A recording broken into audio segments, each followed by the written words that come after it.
இருக்க முடியுமா? சுற்றுவா நீங்க சரியான தோல்வி அந்த வாழைக்கு வைங்க. அதுக்காக அவன் எப்படி இருக்க முடியாது? போக மாட்டேங்கிறான்,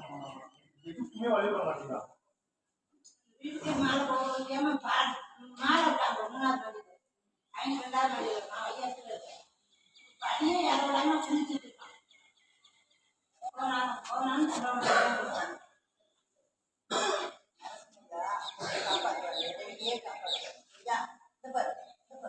அந்த வீடு இந்த பையனுக்கு விற்பனை ஆயிருமா? வீட்டுல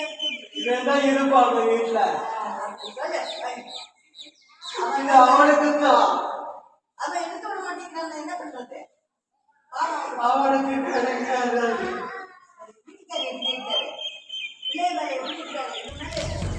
நண்பர்கள் அனைவருக்கும் வணக்கம். Welcome to Raja story. நான் உங்கள் ராஜா.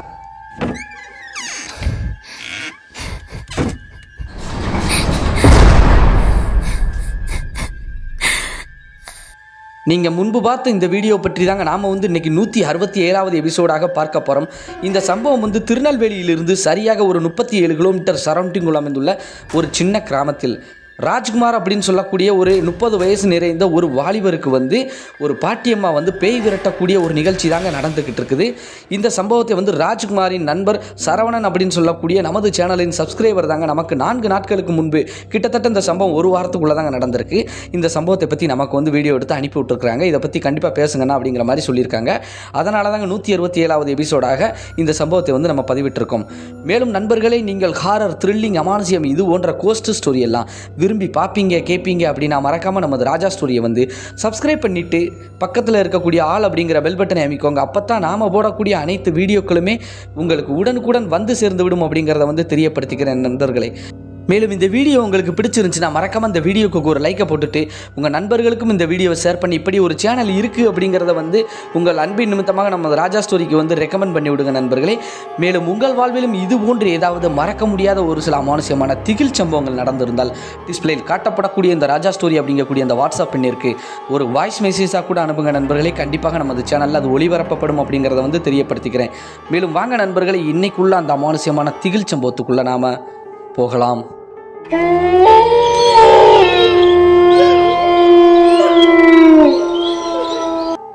நாம் ஏற்கனவே குறிப்பிட்டு சொன்னது போல இந்த அமானுஷ்யமான திகில் சம்பவம் திருநெல்வேலியிலிருந்து சரியாக ஒரு 37 கிலோமீட்டர் சரௌண்டிங்குள் அமைந்துள்ள ஒரு சின்ன கிராமத்தில் ராஜ்குமார் அப்படின்னு சொல்லக்கூடிய ஒரு 30 வயது நிறைந்த ஒரு வாலிபருக்கு தாங்க இந்த அமானுஷ்யமான திகில் சம்பவம் நடந்திருக்குது.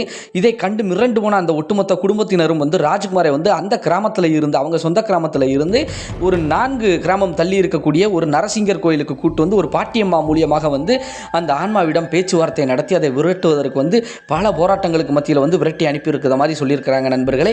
இந்த சம்பவத்தை பற்றி தான் நாம் இன்னைக்கு 167வது எபிசோடாக பார்க்க போகிறோம். என்ன நடந்தது, யார் இந்த ராஜ்குமார் அப்படின்னு சொல்லி பார்த்தோம் அப்படின்னா, ராஜ்குமார் குடும்பம் ஓரளவுக்கு நல்ல செழிப்பான ஒரு குடும்பமாக இருந்து வருது. மனைவி சாரதா மற்றும் 2 வயது கைக்குழந்தையுடன் மகிழ்ச்சியாக வாழ்ந்து வந்துகிட்டு இருக்கிறாங்க. இவர்களுக்கு துணையாக ராஜ்குமாரின் அம்மாவும் உடன் இருக்கிறாங்க. அவங்க அப்பா கிட்டத்தட்ட ஒரு 5 மாதத்திற்கு முன்பு தான் வயது மூப்பின் காரணமாக இறந்து போனதாக சொல்லப்படுது. மேற்கொண்டு நண்பர்களே, இவங்க ஓரளவுக்கு நல்ல வசதியான குடும்பமாகத்தான் இருந்து வராங்க. ஏகப்பட்ட விளை நிலங்கள், பண்ணை நிலங்கள் எல்லாமே இருக்குதுங்க. விவசாயம் தான் செஞ்சு வந்துகிட்டு இருக்கிறாங்க. அப்பா உடன் இருந்த வரைக்கும் அப்பாவுக்கு துணையாக ராஜ்குமார் இருந்திருக்கிறாரு. விவசாய வேலைகள் அவரும் பார்ப்பாருங்க. அப்பா இறந்து போனதுக்கப்புறம் முழுக்க முழுக்க ராஜ்குமாருக்கு தான் பொறுப்பு வந்திருக்குது. அந்த ஒரு காரணத்தினால அப்பா இறந்ததிலிருந்து அவர் தான் எல்லா வேலைகளுமே இழுத்து போட்டு பார்த்து இருந்திருக்கிறாருங்க. இப்படி கிட்டத்தட்ட அவங்க அப்பா இறந்து போன ஒரு 3 மாதம் கழித்துங்க ஒரு 2 மாதமாக ராஜ்குமாரின் மனைவி சாரதா ஒரு விஷயத்தை நோட் பண்ணுறாங்க. ராஜ்குமார் அவங்களுடைய செயல்பாடுகள், நடவடிக்கை கொஞ்சம் வித்தியாசமாக இருப்பதை உணர்ந்து கொண்டு தான் இந்த சம்பவத்தை அவங்க கண்டுபிடிக்கிறாங்க. கண்டுபிடிச்சி இப்போ ஒரு 10 நாட்களுக்கு முன்பு தாங்க இவரை இந்த பிரச்சனையிலேருந்து வெளியில் கொண்டு வந்திருக்கிறாங்க. என்ன அப்படின்னு சொல்லி பார்த்தோம்னா, என்னதான் வசதியான ஃபேமிலியாக இருந்தாலும் ராஜ்குமாரின் அப்பா பெயர் காளிமுத்துங்க. அந்த காளிமுத்து அவங்க 40 வயசு கிட்ட தாங்க திருமணமே முடிச்சிருக்காங்க. என்ன காரணம் அப்படின்னு சொல்லி பார்த்தோம்னா, வசதியான குடும்பமாக இருந்தாலும் இவருக்கு ஒரு சில ஆன்மீக ஈடுபாடுகள் அதிகமாக இருந்திருக்குது. காளிதேவியின் தீவிர பக்தராக இருந்து வந்திருக்கிறாங்க. இவங்களுக்கு இஷ்ட தெய்வம் காளிதேவியாக இருந்திருக்கிறாரு இந்த காளிமுத்துக்கு. மேற்கொண்டு இவங்க சோசியம் பார்ப்பதிலே கொஞ்சம் வல்லவராக இருந்து வராருங்க. அப்பைக்கப்ப ஒரு சில மாந்திரிக வேலைகளே அந்த காளிமுத்து ஈடுபடுவாராங்க. இப்படி இருந்துகிட்டு இருக்கக்கூடிய நபர் தான் கல்யாணமே வேண்டாம் அப்படின்னு சொல்லிட்டு ஆன்மீகத்தில் நாட்டமாக போன இடத்துல தான் அவங்க அப்பா எப்படியோ ஒரு வயது குறைந்த ஒரு பெண்மணிங்க, அதாவது ராஜ்குமாரின் தாயாரை மனம் முடிச்சு கொடுத்துருக்காங்க. கொஞ்சம் 5 வருடம் வந்து குழந்தை இல்லாமல் இருந்து அதற்கப்புறம் வந்து பல வேண்டுதல்களுக்கு மத்தியில் தான் வந்து ராஜ்குமாரே வந்து பிறந்த ஒரு காரணத்தினால ராஜ்குமார் மேலே வந்து அப்பா அம்மா அளவு கிடந்த ஒரு பாசம் வச்சிருக்காங்க. மேற்கொண்டு வந்து இது மனைவி சாரதாவுக்கும் தெரியும், நல்ல பாசமாக இருந்திருக்கிறாங்க. பேரம்பேத்தி எல்லாம் பார்த்து கொண்டு இருந்த காளிமுத்து வந்து திடீர் மரணம் எழுதிட்டார். அப்படி மரணம் அடைஞ்சதுக்கப்புறம் வந்து நமது ராஜ்குமாரின் நடவடிக்கை வந்து கொஞ்சம் கொஞ்சம் சேஞ்ச் ஆவதை வந்து மனைவி சாரதா வந்து புரிஞ்சுக்கிட்டாங்க. ராஜ்குமாரின் மனைவி என்ன காரணம் அப்படின்னு சொல்லி பார்த்தோம்னா, அவங்க அப்பா இறந்து போன 3 மாதம் கழித்துங்க கிட்டத்தட்ட ஒரு 2 மாதமாக வந்து இவர் வந்து கொஞ்சம் வந்து ஆக்டிவிட்டீஸ் எல்லாம் மாறுவதை வந்து பார்க்குறாங்க. அப்பா இறந்து போன துக்கத்தில் இருக்கிறாங்க அப்படின்னு சொல்லிட்டு சாரதா முதல் நினச்சிருக்கிறாங்க. ஆனால் இதில் ஒரு விஷயத்தை நோட் பண்ணுறாங்க. என்ன அப்படின்னு சொல்லி பார்த்தோம்னா, அடிக்கடி வந்து தனது கணவர் வந்து ஒரு நள்ளிரவு நேரத்துக்கு வந்து எங்கேயோ வெளியில் எந்திரிச்சு போயிடுறாரு. சரியாக இருக்க மாட்டேங்கார். வீட்டில் வந்து படுத்து தூங்கும்போது கூட வந்து கட்டில் எந்திரிச்சு உட்காந்து குழந்தைய ஒரு மாதிரி பார்க்கறது, மனைவியை ஒரு மாதிரி பார்க்கறது, வீட்டையே சுற்றி சுற்றி பார்க்கறது, வீட்டுக்கு வெளியில் எட்டி எட்டி பார்க்கறது, கொஞ்சம் வித்தியாசமான நடவடிக்கைகளில் வந்து ஈடுபட்டுக்கிட்டு இருப்பதை மனைவி நோட் பண்ணுறாங்க. இதில் இன்னும் குறிப்பிடப்பட வேண்டிய விஷயம் என்னன்னா, ஏகப்பட்ட கோழிகள் ஆடு மாடுகள்லாம் வளர்த்துக்கிட்டு இருக்கிறாங்க. இதில் வந்து கோழிகள் வந்து அடிக்கடி வந்து குறைவதையும் வந்து மனைவி நோட் பண்ணுறாங்க. ஏன்னா மனைவி தான் ஆடு மாடுகள் கோழிகளை வந்து பராமரித்து பட்டியில் வந்து தனது அத்தையுடன் சேர்ந்து மாமியாருடன் சேர்ந்து வந்து அடைப்பதை வந்து வாடிக்கையாக வச்சுக்கிட்டு இருந்திருக்காங்க. அந்த ஒரு காரணத்தினால வந்து அடிக்கடி வந்து கோழிகள் காணாமல் போவதை வந்து அத்தையிடமும் சொல்லியிருக்காங்க, கணவர் ராஜ்குமாரிடமும் சொல்லியிருக்கிறாங்க. மேற்கொண்டு வந்து ராஜ்குமார் வந்து அடிக்கடி வந்து காணாமல் போயிடுறாரு. திடீர் நள்ளிரவு நேரத்துக்கு இருக்க மாட்டேங்கிறாரு. அதுக்கப்புறம் விடிஞ்சதுக்கப்புறம் தான் வாராரு அப்படிங்கிற செய்தியையும் வந்து அப்படி நோட் பண்ணுறாங்க. இது என்ன வேறு எதுவும் பழக்கம் கண்டும் இவருக்கு இருக்குமா இல்லீகலா, இது என்னங்கிறத பார்க்கணுமே. இத்தனை வருடங்கள் இல்லாமல் 2 வருஷமாக இல்லாமல் இப்போ என்ன புதுசாக இருக்குது அப்படிங்கிற மாதிரி வந்து மனைவி வந்து நோட் பண்ண ஆரம்பிக்கிறாங்க. சரியாக ஒரு செவ்வாய்க்கிழமை பொழுதாக இருக்கட்டும், ஒரு அமாவாசை பௌர்ணமி காலங்களில் வந்து திடீர்னு எந்திரிச்சு வெளியில் போவதெல்லாம் நோட் பண்ணிக்கிட்டே இருக்கிறாங்க. கணவர்கிட்டே வந்து சொல்லியிருக்காங்க, நம்ம வீட்டில் வந்து நிறைய பொருட்கள் கோழிகள் வந்து களவு போகுது அப்படிங்கிறத வந்து சொல்லும்போது சரி பார்த்துக்கலாமா என்ன ஏதுங்கிறத அப்படிங்கிற மாதிரி சொல்லியிருக்காங்க. ஏன்னா கணவர் வந்து ஒரு வேளை வாட்ச் பண்ணுறதுக்காக வந்து சாமத்தில் எந்திரிச்சு போவாங்களோ அப்படிங்கிற மாதிரியும் வந்து மனைவிக்கு ஒரு டவுட் இருக்குது. ஆனால் இருந்தாலும் மனைவிக்கு வந்து வித்தியாசமாக இவர் செயல்பாடுகள் இருக்குது அப்படின்னு சொல்லிட்டு இவங்களை வந்து நோட் பண்ண ஆரம்பிக்கிறாங்க. இப்படி தாங்க சரியாக வந்து ஒரு 2 மாதமாக வந்து நோட் பண்ணுறாங்க. ஒரு நாள் இப்போ சரியாக அந்த சம்பவம் 10 நாட்களுக்கு முன்பு தான் நடந்திருக்குது. இதற்கு ஒரு 4 நாட்களுக்கு முன்பு வந்து என்ன பண்ணுறாங்க அப்படின்னு சொல்லி பார்த்தோம்னா, மனைவி வந்து தூங்குவது போல் அப்படியே நடிச்சுக்கிட்டு இருக்கிறாங்க. ஏன்னா இன்னைக்கு வந்து செவ்வாய்க்கிழமை, இவர் என்ன செய்கிறாரு அப்படின்னு சொல்லி நம்ம பார்க்கணும் அப்படின்னு சொல்லிட்டு மனைவி சாரதா வந்து தூங்குற மாதிரி ஆக்டிங் கொடுத்துக்கிட்டு இருக்கிறாங்க. நம்ம ராஜ்குமாரும் வந்து அந்த நள்ளிரவு நேரத்துக்கு வந்து எந்திரிச்சு சடனாக வந்து பெட்டில் எந்திரிச்சு உட்காந்துருக்கிறாருங்க. இது நடப்பது வந்து சரியாக ஒரு 12 மணிக்கு மேலே அப்படிங்கிற மாதிரி இருக்குது. அந்த காரணத்தினால வந்து மனைவி வந்து அப்படியே நைஸாக எட்டி பார்த்துட்டு சரி என்ன பண்ணுறாங்கன்னு பார்ப்போம் அப்படின்ட்டு கொஞ்ச நேரம் வந்து அப்படியே உத்து பார்த்துக்கிட்டு இருந்தவர் வந்து அந்த ரூம்குள்ளே உட்காந்து எதையோ வெறிச்சு பார்த்துக்கிட்டு இருந்த மாதிரி இருந்த நபர் வந்து திடீர்னு எந்திரிச்சு அப்படியே நடந்து போகிறாருங்க. இவர் நடந்து போகிற சைஸை பார்க்கும்போது வந்து ஏதோ பொசஸ் பண்ணி இழுத்துட்டு போகிற மாதிரி இருக்குது, ஒரு ரோபோட் நடந்து போகிற மாதிரி இருக்குது. இதை நோட் பண்ண சாரதா என்ன பண்ணுறாங்கன்னா, இவர் வெளியில் போகிற வரைக்கும் அப்படியே கவனமாக வந்து நைஸாக தூங்குற மாதிரி வாட்ச் பண்ணிவிட்டு இவர் கொஞ்சம் வெளியில் போன உடனே வந்து மனைவியும் எந்திரிச்சிடுறாங்க. சாரதா எந்திரிச்சு பின் தொடர்ந்து போகிறாங்க. இப்போ 2 வயது கை குழந்தை வந்து உள்ள ரூமில் தான் தூங்கிட்டு இருக்குது. நைஸாக வந்து அப்படியே வெளியில் போய் என்னங்கிறத வந்து பார்க்கலாம் அப்படின்னு சொல்லிட்டு போகிறாங்க. இதில் குறிப்பிடப்பட வேண்டிய விஷயம் என்ன அப்படின்னு சொல்லி பார்த்தோம்னா, இவங்க வீட்டுக்கு பின்பு வந்து கொஞ்சம் விளைநிலங்கள் பண்ணை நிலங்கள்லாம் இருக்குது. இவங்களுக்கு வந்து ஊருக்குள்ளே ஏகப்பட்ட இடம் இருக்குது. வீட்டுக்கு பின்னாடி வந்து நல்ல காலி இடங்கள், அதாவது வந்து விவசாய நிலம் வந்து நிறையா இருக்குது. அந்த இடத்துல வந்து இவர் என்ன பண்ணுறாரு அப்படின்னு சொல்லி பார்த்தோம்னா, நேராக பின்பக்கம் போய் சைடில் இருக்கக்கூடிய அந்த மாட்டு தொழுவம், அதாவது அந்த பட்டி ஆடு மாடு கோழிகள் அடைச்சிருக்கக்கூடிய அந்த பட்டிக்கு பக்கத்தில் போய் ஏதோ செயல்கள் செய்கிறாரு. இதை உத்து பார்த்துக்கிட்டு இருந்த மனைவி வந்து டக்குன்னு வந்து இவர் ஏதோ ஒரு பொருளை எடுத்துகிட்டு வேகமாக நடந்து போகிற மாதிரி இருக்குதுங்க. என்ன அப்படின்னு சொல்லி பார்த்தோம்னா, கையில் வந்து ஒரு சேவலை வந்து எடுத்துக்கிட்டு போவது போல தெரியுது. இதே மனைவி வந்து அப்படியே நோட் பண்ணுறாங்க, ஓ இப்படித்தான் காணாமல் போதா, இதை எடுத்துக்கிட்டு இவர் எங்கே போகிறாருன்னு பார்ப்போம் அப்படின்ட்டு. ஏன்னா அவங்க மனைவி இவர் இல்லீகலாக ஏதோ பண்ணுறாரு அப்படின்னு நினச்சிக்கிட்டு தான் முதல் இருந்திருக்குது. ஏதாவது வேறு எதுவும் பெண்கள் விஷயமா இருக்கும் அப்படிங்கிற மாதிரி நினச்சிக்கிட்டு பின்தொடர்ந்து பார்ப்போம், இன்றைக்கி என்னங்கிறத கண்டுபிடிச்சிடறோம் அப்படின்னு சொல்லிட்டு நைஸாக வரும்போது வந்து சைடில் இருக்கக்கூடிய தோப்புக்குள்ளே போகிறாருங்க. அவங்களுடைய விளைநிலம் தாங்க. அந்த விளைநிலத்துக்குள்ளே இவங்க போவதை வந்து அப்படியே உத்து பார்க்குறாங்க. கொஞ்சம் நேரம் கழித்து பின்னாடி அப்படியே போய் என்ன நடக்குங்கிறத பார்க்கும்போது ஒரு சில பூஜை பொருட்கள் மாதிரி இருந்து எதையோ 1-2 எடுத்துக்கிட்டு அந்த சாவலையும் கையில் வச்சுக்கிட்டு போய் ஒரு ஓரத்தில் இருக்கக்கூடிய ஒரு தூண்கல் பக்கத்தில் போய் உட்கார்றாருங்க. அந்த தூண்கல்லுக்கு வந்து ஒரு பூவெல்லாம் வச்சுருக்குது, மாலை மாதிரி போட்டிருக்குது. இந்த தூண்கல் வந்து என்ன ஏதுங்கிறது வந்து மனைவிக்கு வந்து சரியாக தெரியாது. ஏதோ மாமனார் வச்சு வழிபடுறாரு, ஏன்னா அவர் தானே விவசாயத்தெல்லாம் முன்னாடி பார்த்துக்கிட்டு இருக்காங்க. அதை மாதிரி இருக்குது. இப்போ இவர் என்ன இங்கே கொண்டு போகிறாரு என்னங்கிறத பார்ப்போங்கும்போது வந்து ஒரு சில மாந்திரிக வேலையில் வந்து இவர் ஈடுபடுத மாதிரி தெரியுது. இதை பார்க்கும்போது மிரண்டு போன சாரதா வந்து என்னடா இது, நம்ம கணவர் இப்படியெல்லாம் பண்ணுறாரு, இப்படியெல்லாம் இவர் பண்ண மாட்டாரே அப்படின்னு சொல்லிட்டு, ஏன்னா அவங்க அப்பா வந்து ஒரு சில மாந்திரிக வேலைகளையும் ஈடுபடுவார் அப்படின்னு சொல்லியிருக்கோம் இல்லையா, சோசியம்லாம் பார்ப்பாருன்னு சொல்லியிருக்கோம் இல்லையா, அந்த ஒரு காரணத்தினால இதை வந்து அவரே பண்ணக்கூடாது அப்படின்னு சொல்லி மகன் சொல்லுவாராங்க. ஆனால் இருந்தாலும் இப்போ மகன் செய்கிறத பார்த்து உடல் நடுக்கம் கொடுத்து விறுவிறுன்னு வந்து அவங்களுடைய அறைக்கு வந்து ஓடியாந்துருக்காங்க. வீட்டுக்குள்ளே ஓடியாந்து வந்து அவங்க அத்தையை வந்து எழுப்பியிருக்காங்க. ராஜ்குமாரின் அம்மா வந்து எழுப்பி, உங்கள் பையன் வந்து கிட்டத்தட்ட ஒரு 2 மாதமாக வந்து நடவடிக்கை ஒரு மாதிரி இருக்குது. நானே சொல்லியிருக்கேன்ல, கோழி அடிக்கடி காணாமல் போது, உங்கள் பையன் ஒரு மாதிரி வேற இருக்கிறாரு அப்படிங்கும்போது வந்து அவங்க அப்பா நினைவாக இருப்பார். கோழி வந்து வேற யாராவது திருடி இருப்பாங்க மாதிரி தானே சொல்கிறீங்க. கீரிப்புள்ள இந்த மாதிரி எல்லாம் இந்த வனப்பகுதிக்குள்ளே காட்டுப்பகுதிக்குள்ளே நடமாடுவாங்க. ஏன்னா இது கிராமம் தானே, அந்த கிராமத்தில் கீரி பிள்ளைகள் அந்த மாதிரி கோழிகளை வந்து வேட்டையாடும் அப்படின்னு அவங்க நினச்சிக்கிட்டு இருந்த இடத்துல இப்போ பையன் செய்கிறதை கேள்விப்பட்டு அவங்களும் துடிச்சு போய் சத்தம் போடாமல் வாமா அப்படின்னு சொல்லிட்டு 2 பேரும் போய் அந்த தோப்புக்குள்ளே நின்று ஒரு ஓரமாக மறைமுகமான இடத்துல நின்று பார்க்குறாங்க. இவர் வந்து ஏதோ பூஜை வேலைகளில் ஈடுபடுவது போல தெரியுது. யார்? ராஜ்குமார். இதை பார்க்கும்போது 2 பேருக்குமே உடல் நடுக்கம் கொடுத்துருச்சு. உடனடியாக வந்து அத்தையும் மருமகளும் என்ன பேசிக்கிறாங்க அப்படின்னு சொல்லி பார்த்தோம்னா, இங்கே நிற்க வேண்டாமா, இவன் கொஞ்சம் வித்தியாசமாக பண்ணுறான், நம்ம வீட்டுக்கு போயிடுவோம், இவன் எப்படி உள்ளதானே வருவான், வந்தால் பார்த்துக்கலாமா அப்படின்னு சொல்லிட்டு சரின்னு சொல்லிட்டு அந்த நேரத்துக்கு வந்து உள்ளே போயிட்டாங்க. மணி வந்து அந்தான்னு சொல்லி ஒரு 1:30-2 மணிக்கிட்ட நெருங்கிருச்சுங்க. இவர் எந்திரிச்சு போய் சரியாக வந்து ஒரு 1.5 மணி நேரம் கழிச்சு தாங்க வாராரு. அது வரைக்கும் சாரதாவும் அவங்க அத்தையும் வந்து மிரண்டு போய் உட்காந்து பேசிக்கிட்டு இருக்கிறாங்க. இப்படி உங்கள் மாமனார் செய்வது போலயே செய்கிறானே அப்படின்னு சொல்லிட்டு வந்து அழுது புலம்பிக்கிட்டு இருக்கிறாங்க. அப்படி பேசிகிட்டு இருக்கும்போது வாராரு இல்லையா, வந்த உடனே வந்து நில்றா அப்படின்னு சொல்லிட்டு அந்த அம்மா வந்து என்ன பண்ணுறாங்க, ராஜ்குமாரின் அம்மா வந்து தடுத்து நுப்பாட்டி கேள்விகள் கேட்கும்போது வந்து எந்த ஒரு பதிலுமே வந்து ராஜ்குமார் சொல்லவே இல்லையாங்க. அப்படியே பார்த்துக்கிட்டே நிற்கிறாராங்க. மனைவியையும் அம்மாவையும் பார்த்துக்கிட்டே இருக்கிறாங்க. அம்மா பிடிச்சி லேசாக தள்ளி விட்டுட்டு போய் படு அப்படின்னு சொல்லிட்டு விறுவிறுன்னு போய் அவருடைய பெட்டில் போய் படுத்துக்கிறாருங்க. இப்படி படுத்துக்கிட்டு இருப்பதை பார்த்துட்டு இவங்க 2 பேரும் வந்து ஆச்சரியமாக பார்த்துக்கிட்டே இருக்கிறாங்க. குழந்தை அந்த பக்கம் படுத்துருக்குது. இவர் அவர் குழந்தை பக்கத்தில் போய் எதுவும் தெரியாத மாதிரி போய் படுத்துக்கிட்டாருங்க. படுத்து அப்படியே கொஞ்சம் நேரத்தில் குரட்டை விட்டு தூங்கவும் ஆரம்பிச்சிட்டாங்க. இப்போ வந்து 2 பேருமே வந்து பதட்டத்தில் அப்படியே நிற்கிறாங்க.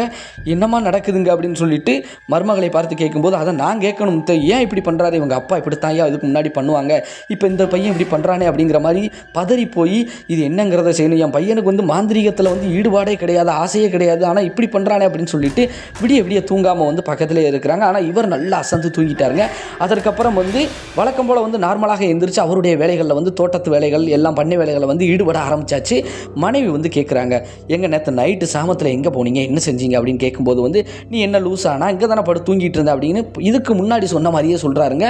மனைவிக்கு வந்து கண்ணார பார்த்தும் கூட வந்து இவர் இப்படி செய்கிறாரே, ஒருவேளை இவருக்கு தெரிஞ்சு நடக்கா தெரியாமல் நடக்கா இப்படின்னு குழப்பத்தில் இருக்காங்க. மனைவி வந்து வாக்குவாதத்தில் ஈடுபடுற மாதிரி இருக்கும்போது அவங்க அத்தை வந்துடுறாங்க. வந்து ராஜ்குமாரி நம்ம வந்து, ஏமா அவன் இவ்வளோ நேரம் இங்கே தானே படுத்து கிடக்கா, நீ என்னம்மா எதுவும் புத்திலாம் பேசிகிட்டு இருக்க, விடுமா அப்படின்னு சொல்லிட்டு நீ தோட்டத்து வேலையை பார்ப்பா அப்படின்னு சொல்லிட்டு மகனை அனுப்பி விட்டுட்டு அதற்கப்புறம் வந்து மருமகளிடம் வந்து அவனுக்கு என்ன நடந்துச்சுன்னு தெரியாமல் இருக்கிற இடத்துல நீ ஏமா இந்த மாதிரி பண்ணுற, ஒன்றும் பிரச்சனை கிடையாது, இதை பார்க்கறதுக்கு வந்து நான் ஒரு வழி பண்ணிட்டேன், இவனை சரி பண்ணிடுவோம் அப்படின்னு சொல்லிட்டு சரியாக ஒரு 2 நாள் கழித்து ஒரு முடிவு ஒன்று எடுக்கிறாங்க. நம்ம ஏற்கனவே சொன்னது போல் ஒரு 4 கிராமம் தள்ளி ஒரு நரசிங்கர் கோயிலில் வந்து ஒரு பாட்டியின் மூலமாக வந்து பேய் ஓட்டினாங்க இல்லையா, அந்த இடத்துக்கு வந்து போகலாம் அப்படின்னு சொல்லிட்டு முடிவெடுக்கிறாங்க. எப்படி கணவரை கூட்டு வரணும் அப்படின்னு சொல்லி அம்மா சொல்கிறாங்க அப்படின்னு சொல்லி பார்த்தோம்னா, உன் பையனுக்கு வந்து குடல் ஏற்றம், குடல் தட்டி விடணும் அப்படிங்கிற மாதிரி வந்து எப்படியாவது அணைச்சி பிறகு கூட்டு வந்துருமா அப்படின்னு சொல்லிட்டு அத்தை வந்து சாரதாட்ட சொல்லும்போது சாரதாவும் சரின்னு சொல்லிட்டு அதே போல் 2 நாள் கழித்து கணவரை கூப்பிட்டு, பையனுக்கு வந்து ஒரு 2 நாளாக வந்து உடம்பு சரியில்லை, வாந்தி வேதியாக வந்துக்கிட்டே இருக்குது, குடல் ஏற்றம் போல் இருக்குது, பக்கத்தில் நானும் குடல் தட்டி விட்டு பார்த்துட்டேன், எதுவுமே சரியாக கேட்க மாட்டேங்குது, ஒரு 4 கிராமம் தள்ளி இருக்கக்கூடிய ஒரு பாட்டியம்மா வந்து நல்லா கை வைத்தியம் பார்ப்பாங்களாம், அங்கே போகலாங்க அப்படிங்கும்போது வந்து கணவர் வந்து துடிச்சு போயிட்டார் ராஜ்குமார். ஏன்னா பையன் மேலே வந்து அதிக பாசம் இருக்குதுங்க.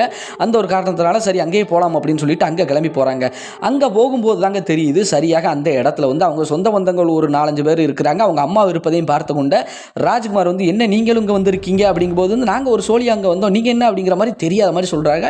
ராஜ்குமார் வந்து அப்படியே ஒன்றும் புரியாத மாதிரி தலையை சொரிஞ்சுக்கிட்டு சரி ஒன்றும் பிரச்சனை இல்லை வாங்க அப்படிங்கும்போது அந்த பாட்டியம்மா வந்து இங்கே உட்காரப்பா அப்படின்னு சொல்லிட்டு ராஜ்குமாரை சொல்லியிருக்குது. ராஜ்குமார் எங்கே உட்காரணும் ஏன் அப்படின்னு சொல்லி கேட்கும்போது, இங்கே உட்காரப்பா மகனே அப்படின்னு சொல்லி அந்த பாட்டியம் வந்து சொல்கிறாங்க. பாட்டிக்கும் வயசு வந்து ஒரு 60-65 வயசு இருக்குமாங்க. நரசிங்கர் கோயில் வந்து பூசாரியாக அவங்க இருந்து வராங்க அந்த பகுதியில்.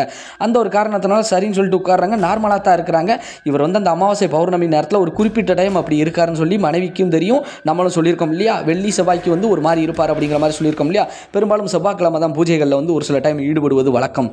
இப்படி இருந்துக்கிட்டு இருக்கிற நேரத்தில் இப்போ நார்மலாக இருக்கிறாரு. அங்கே போய் உட்கார்ந்ததுக்கப்புறம் வந்து அந்த பாட்டி வந்து ஒரு சில பாட்டுகள் மாதிரி, பஜனை பாட்டுகள் மாதிரி அந்த நரசிங்கர் மந்திரங்கள் எல்லாம் ஓதிட்டு அதற்கப்புறம் வந்து ஒரு சில பூஜைகள் எல்லாம் செய்யும்போது வந்து கொஞ்சம் கொஞ்சமாக அவருடைய உடல் நடுங்குவதை வந்து எல்லாரும் நோட் பண்ணுறாங்க. யார்? ராஜ்குமாரின் உடல் வந்து அப்படி நடுங்குவதை நோட் பண்ண எல்லாருமே வந்து அப்படியே அதிர்ச்சியாக நிற்கிறாங்க. சரி ஏதோ உள்ளே இறங்குது அப்படிங்கிற மாதிரி. மனைவி வந்து கொஞ்சம் தூரமாக போய் தள்ளி நின்று அழுதுகிட்டே வேடிக்கை பார்க்குறாங்க, என்ன நடக்குங்கிறத பார்க்கலாம் அப்படின்னு சொல்லிட்டு. அதற்கப்புறம் வந்து கொஞ்சம் நேரம் கழித்து வந்து அவர் உடம்புல வந்து ஏதோ ஒரு ஆன்மா வந்து இறங்குது போல இருக்குது. அப்படியே வந்து நடுங்கிக்கிட்டே இருக்கிறாரு, அழுகிறாரு, எதுவுமே பேசலை. பாட்டியும் வந்து எவ்வளவு போராடி பார்க்குது. கிட்டத்தட்ட ஒரு அரை மணி நேரத்துக்கு மேலே வந்து பேச்சுவார்த்தை நடக்குது. நீ யார், எதுக்கு இந்த பிள்ளைய வந்து ஆட்டிக்கிட்டு இருக்க, வாழ வேண்டிய பிள்ளைய வந்து ஏன் தொந்தரவு பண்ணுற அப்படிங்கும்போது வந்து அழுதுகிட்டே இருந்துச்சு. ஒரு கட்டத்துக்கு மேலே வந்து இப்போ நீ போறியா இல்லை நரசிங்கர் ஐயாவை வர சொல்லவா, அவர் வந்தால் என்ன நடக்கும்னு தெரியுமில்ல உனக்கு அப்படின்னு சொல்லும்போது வந்து அப்படியே ஒரு மாதிரி இருக்குது. வாழ வேண்டிய உள்ள விட்டுட்டு போ அப்படிங்கும்போது வந்து ஆக்ரோஷமாக அப்படியே அந்த பாட்டி அம்மாவை பார்த்து அந்த குடும்பத்தை பார்த்துட்டு, வாழ வேண்டிய புள்ள, அதனால தான் நான் வந்திருக்கிறேன், வாழணும் இந்த புள்ள வாழணும் அப்படின்னு சொல்லிட்டு என்னென்னவோ பேசுதுங்க. அதை கேட்டுக்கொண்ட வீட்டு நபர்கள் எல்லாருமே, குடும்பத்து நபர்கள் எல்லாமே அதிர்ச்சியாக இருக்காங்க. நீ யாரப்பா, அதை சொல்லப்பா, அவனை நீ வாழ வைக்க வந்தியா இல்லை அவனை இழுத்துட்டு போக வந்தியான்னு பார்க்குறேன் நான் அப்படின்னு சொல்லிட்டு அந்த பாட்டியம்மா கேட்குது. காளிமுத்து அப்படிங்கும்போது வந்து எல்லாருமே ஒரு நிமிஷம் அப்படியே வேர்த்து விறுவிறுக்க பார்த்துட்டு அவங்க அம்மா அழுக ஆரம்பிச்சிட்டாங்க. எங்கே நீங்கள் தான் வந்திருக்கீங்களா, நீங்களே ஏன் நம்ம பிள்ளை இப்படி பண்ணுறீங்க அப்படிங்கும்போது வந்து அழுது வரைக்கும் அந்த அம்மா உட்காந்துருக்காங்க, ராஜ்குமாரின் அம்மா. அதற்கப்புறம் வந்து ஒரு மாதிரி ஏறெடுத்து பார்த்துட்டு அவங்க மனைவி யார் சாரதாவையும் பார்த்துட்டு அவங்க குழந்தையும் வந்து அந்த 2 வயது குழந்தைய வந்து பரிதாபமாக பார்த்துட்டு அதற்கப்புறம் அந்த பாட்டியிடம் வந்து சொல்லுது. என்ன சொல்லுது அப்படின்னு சொல்லி பார்த்தோன்னா, என் குடும்பத்தை வாழ வைக்கத்தான் என் புள்ள உடம்புல வந்தேன் நான் அப்படிங்கும்போது, வாழ வைக்க வந்தேன்னா எதுக்குப்பா நீ இவன் உடம்புல வந்து ஏன் நீ நிம்மதி இல்லாமல் பண்ணிக்கிட்டு இருக்கிற, குடும்பத்துக்குள்ளே அழுது வரைக்கிறாங்கல்லப்பா, என்ன காரணம் சொல்லுப்பா அப்படிங்கும்போது வந்து, ஏன்னா காளிமுத்தை வந்து அந்த பாட்டி அம்மாவுக்கு ஏற்கனவே தெரிஞ்சிருக்கு, நல்ல ஓரளவுக்கு நல்லா சோசியம் பார்க்கக்கூடிய ஒரு நபராக இருந்திருக்காங்க, ஒரு சில மாந்திரிய வேலைகள் ஆன்மீகத்திலையும் ஈடுபாடு இருக்கக்கூடிய காரணத்தினால அந்த பாட்டி அம்மாவுக்கும் தெரிஞ்சிருக்கு, நீயே ஒரு ஆன்மீகவாதி, நீ ஏன்ப்பா அந்த பிள்ளைய வந்து ஆட்டுற, உன் குடும்பத்துக்குள்ளே வந்து நிற்கிறியப்பா அப்படிங்கும்போது, என் புள்ள என் குடும்பத்தை காப்பாற்றத்தான் வந்தேன் அப்படிங்கிற மாதிரி சொல்லியிருக்கு. என்ன காரணம்ப்பா சொல்லப்பா அப்படிங்கும்போது வந்து ராஜ்குமார் அவங்களுடைய வாய் நிறைய வந்து என்ன சொல்கிறாங்க அப்படின்னு சொல்லி பார்த்தோம் அப்படின்னா, எனக்கு கல்யாணமான புதுசில் வந்து அந்த காலத்தில் கிட்டத்தட்ட ஒரு 5 வருடமாக எனக்கு குழந்தை பாக்கியம் இல்லாமல் இருந்துச்சு, எனக்கும் வயது அதிகமாகிருச்சு, என் மனைவியும் கொஞ்சம் வயசு, அந்த ஒரு காரணத்தினாலையும் என் குடும்பமும் நல்லா இருக்கணும் அப்படின்னு சொல்லிட்டு என் இஷ்ட தெய்வதையான அந்த காளி தேவியின் அவதாரமான ஒரு பெண் தெய்வத்தை வந்து நான் வச்சு வழிபட்டோம்னா எனக்கு வந்து எல்லா வரமும் அந்த தாய் கொடுப்பா அப்படின்னு சொல்லிட்டு, ஏன்னா இவருக்கு ஓரளவுக்கு மாந்திரியம் எல்லாமே தெரியும் இல்லையா, அந்த ஒரு காரணத்தினால் அந்த செயலில் ஈடுபட்டேன். என் தோப்பில் ஒரு ஓரமாக இருக்கக்கூடிய ஒரு கல் தூண் மாதிரி இருக்கு இல்லையா, அந்த தூணுக்கு வந்து நான் உயிர் கொடுத்தேன், அந்த காளிதேவியின் அவதாரத்தை வந்து அங்கே கொண்டு வந்து வச்சேன். அந்த தெய்வத்திற்கு வந்து அமாவாசை பௌர்ணமி காலங்களில் வந்து பூஜை செஞ்சு ஏதாவது என்னால் ஏண்ட பலிகளை கொடுத்தேன். ஒரு செவ்வாய்க்கிழமை வந்து நான் வந்து பூஜைகளில் வந்து ஈடுபடுவேன். இப்படி இருந்துக்கிட்டு இருந்த இடத்துல தான் வந்து எனக்கு வயசு வந்து கிட்டத்தட்ட 70க்கு மேலே ஆயிடுச்சு, அதிகமான வயசாயிருச்சு. இப்போ தான் கொஞ்சம் நாளைக்கு முன்னாடி நான் இறந்து போனேன். நான் இறந்ததுக்கப்புறம் அந்த காளிதேவியின் அவதாரத்திற்கு வந்து அந்த தெய்வத்திற்கு வந்து சரியான வந்து ஒரு பூஜை புனஸ்காரங்கள் இல்லாத காரணத்தினாலும் என் பையனுக்கும் வந்து இந்த ஆன்மீகத்தில் வந்து அதிகமான அளவுக்கு ஈடுபாடு கிடையாது. அவருக்கு வந்து மாந்திரிகத்தை நான் சொல்லிக் கொடுக்கணும்னு நினச்சாலும் விருப்பம் இல்லாமையே என்னை விட்டு போய்கிட்டு இருந்த காரணத்தினால இப்போ அந்த தெய்வம் வந்து பசியோடு அங்கே வந்து அலைஞ்சிக்கிட்டு இருக்கு. பூஜை புனஸ்காரங்கள் இல்லாத காரணத்தினால எங்கே எதுவும் பிரச்சனை வரக்கூடுமோ, என் குடும்பத்திற்காக நன்மைக்காக நான் கொண்டு வந்து வச்ச தெய்வத்தால் எதுவும் பாதிப்பு வந்துருமோன்னு சொல்லிட்டு தான் என் பிள்ளையின் உடம்பை வந்து நான் ஆக்கிரமிப்பு பண்ணி என் பிள்ளையின் மூலியமாகவே வந்து நானே வந்து பூஜைகள் செஞ்சு அந்த தாயை வந்து மனம் குளிர வச்சேன். 3 மாத காலம் வந்து அந்த தாய்க்கு எந்த ஒரு பூஜைகளும் இல்லாட்டியும் கூட வந்து என் குடும்பத்து மேலே அது கொஞ்சம் பிரியமாகத்தான் இருந்தது. ஆனால் இப்படியே விட்டுறக்கூடாதுன்னு சொல்லிட்டு என் ஆன்மாவால் தான் நான் வந்து இந்த மாதிரி செயல்களை வந்து நான் செஞ்சேன், இது தப்பா, என் குடும்பத்துக்காகத்தானே செஞ்சேன் அப்படின்னு சொல்லிட்டு ஓன அழுகுது. இதை கேட்ட எல்லாருமே வந்து கொஞ்சம் கண்ணீர் விட்டுட்டாங்க. அந்த பாட்டியம்மா வந்து சிரிச்சுக்கிட்டே, சரிப்பா, அந்த தெய்வத்திற்கு வந்து இனி உன் பையன் வந்து சின்ன சின்னதாக அவனால் ஏண்ட பூஜைகளை நான் செய்ய சொல்கிறேன், இனி இந்த குடும்பத்துக்கு இனிமேல் எந்த ஒரு தொந்தரவும் செய்யக்கூடாது, உன் தேவதை அந்த இஷ்ட தெய்வமான அந்த காளி தேவதை வந்து உன்னை வந்து கண்டிப்பாக வந்து உன் குடும்பத்தை காப்பாற்றும், இந்த மாதிரி வந்து இடைஞ்சல் செய்யும், நீயா பதறிக்கிட்டியா இப்படி வந்து நிற்கிற அப்படிங்கும்போது, இல்லை அது ஒரு ஆக்ரோஷமான ஒரு தெய்வமாக இருக்கக்கூடிய காரணத்தினால தான் பயந்து போய் வந்துட்டேன், அது என்னை அழைத்தது அப்படிங்கிற மாதிரி சொல்லும்போது, அது உன்னை அழைத்ததப்பா இல்லைங்களப்பா, ஓம் புள்ள உடம்புல நீ வந்து உட்காந்துட்ட அப்படின்னா ஓம் புள்ள வந்து எப்படி போயிட்டான் பாரப்பா அப்படிங்கும்போது, நான் வெள்ளி செவ்வாய் மட்டும் வந்து போயிடுறேனே அப்படிங்கும்போது வந்து இதுக்கு வந்து நான் அனுமதியே கொடுக்க மாட்டேன், உன் பிள்ளையை விட்டு நீ போய்த்தான் ஆகணும், உன் குடும்பத்திற்கு வந்து பாதுகாப்பாளனாக நரசிங்கரும் அந்த காளி தேவியும் இருப்பாங்க, நான் வந்து உன் பிள்ளையை வந்து பூஜை செய்ய சொல்கிறேன், சத்திய வாக்கை கொடுத்துட்டு இங்கேருந்து நீ கிளம்பு, உன் குடும்பத்துக்கு வந்து நீ பாதுகாப்பாக தான் இருக்கணும், நீயே பாதிப்பை உண்டு பண்ணக்கூடாது அப்படின்னு சொல்லிட்டு அந்த பாட்டியம்மா வந்து எவ்வளவோ வேண்டதுக்கப்புறம் அந்த ஆன்மாவும், அதாவது வந்து காளிமுத்து அவங்களும் வந்து அந்த ஆன்மாவும் வந்து நம்ம ராஜ்குமார் அவங்க உடம்பை விட்டு சத்திய வாக்கு கொடுத்துட்டு நீங்கினதுக்கப்புறம் தான் குடும்பத்தில் உள்ள எல்லாருக்கும் வந்து ஒரு மகிழ்ச்சி. தனது அப்பா வந்து இறந்து போனதுக்கப்புறம் தன் குடும்பத்தின் மேலே எவ்வளோ அக்கறையாக வந்து நிற்கிறாரு அப்படிங்கிற மாதிரி வந்து ராஜ்குமாரும் புரிந்து கொண்டு அவரும் வந்து கொஞ்சம் கொஞ்சமாக ஆன்மீகத்தில் ஈடுபட்டலாம் அப்படின்னு சொல்லி ஒரு முடிவெடுத்ததாக வந்து தெரிய வருதுங்க. மேற்கொண்டு வந்து அந்த பாட்டியம்மா வந்து எப்படி பூஜைகள் செய்யணும்னு சொல்லி கொடுத்து அனுப்பியிருக்கிறாங்க. இந்த செவ்வாய்க்கிழமை வந்து நமது ராஜ்குமார் வந்து பூஜை வந்து செஞ்சதாக வந்து தெரிய வருதுங்க. அந்த சிற்பத்திற்கு, அந்த காளிதேவியின் அவதாரத்திற்கு வந்து பூஜைகள் செஞ்சு அவரால் முடிஞ்ச பூஜைகளை செஞ்சுருக்காங்க. இனி தொடர்ச்சியாக வருங்காலங்களில் வந்து இந்த மாதிரி செஞ்சு நான் என் குடும்பத்தையும் காப்பாற்றுவேன், அந்த காளிதேவி மனம் குளிர வைப்பேன் அப்படிங்கிற மாதிரி சொல்லி முடிச்சிருக்காங்க நண்பர்களே. மேலும் இந்த சம்பவம் வந்து எப்படி இருந்தது அப்படிங்கிறத வந்து மறக்காமல் வந்து கமெண்ட் செக்ஷனில் வந்து சொல்லிட்டு போங்கள் என் அருமை நண்பர்களே. மேலும் உங்கள் வாழ்விலும் இது போன்று ஏதாவது மறக்க முடியாத ஒரு சில அமானுஷ்யமான திகில் சம்பவங்கள் நடந்திருந்தால் டிஸ்பிளேயில் காட்டப்படக்கூடிய இந்த ராஜா ஸ்டோரி அப்படிங்கக்கூடிய அந்த வாட்ஸ்அப் எண்ணிற்கு ஒரு வாய்ஸ் மெசேஜாக கூட அனுப்புங்க நண்பர்களே. கண்டிப்பாக நமது சேனலில் அது ஒளிபரப்பப்படும் அப்படிங்கிறத வந்து தெரியப்படுத்திக்கிறேன். மேலும் இப்போ வரை நீங்கள் நமது சேனலை வந்து சப்ஸ்கிரைப் பண்ணாமல் தான் பார்க்குறீங்கன்னா மறக்காமல் சப்ஸ்கிரைப் பண்ணிவிட்டு பக்கத்தில் இருக்கக்கூடிய ஆல் அப்படிங்கிற பெல் பட்டனை அமைக்கோங்க. இந்த வீடியோ உங்களுக்கு பிடிச்சிருந்துச்சுன்னா உங்கள் நண்பர்களுக்கும் இந்த வீடியோவை ஷேர் பண்ணுங்கள் நண்பர்களே. மேலும் நன்றி, வணக்கம் நண்பர்களே. நாம் அடுத்த வீடியோவில் சந்திப்போம். அப்புறம் நமக்கு இந்த சம்பவத்தை அனுப்பி வச்ச சரவணன் அந்த நண்பருக்கும் ஒரு மிகப்பெரிய ஒரு நன்றிங்க. நன்றி, வணக்கம் நண்பர்களே.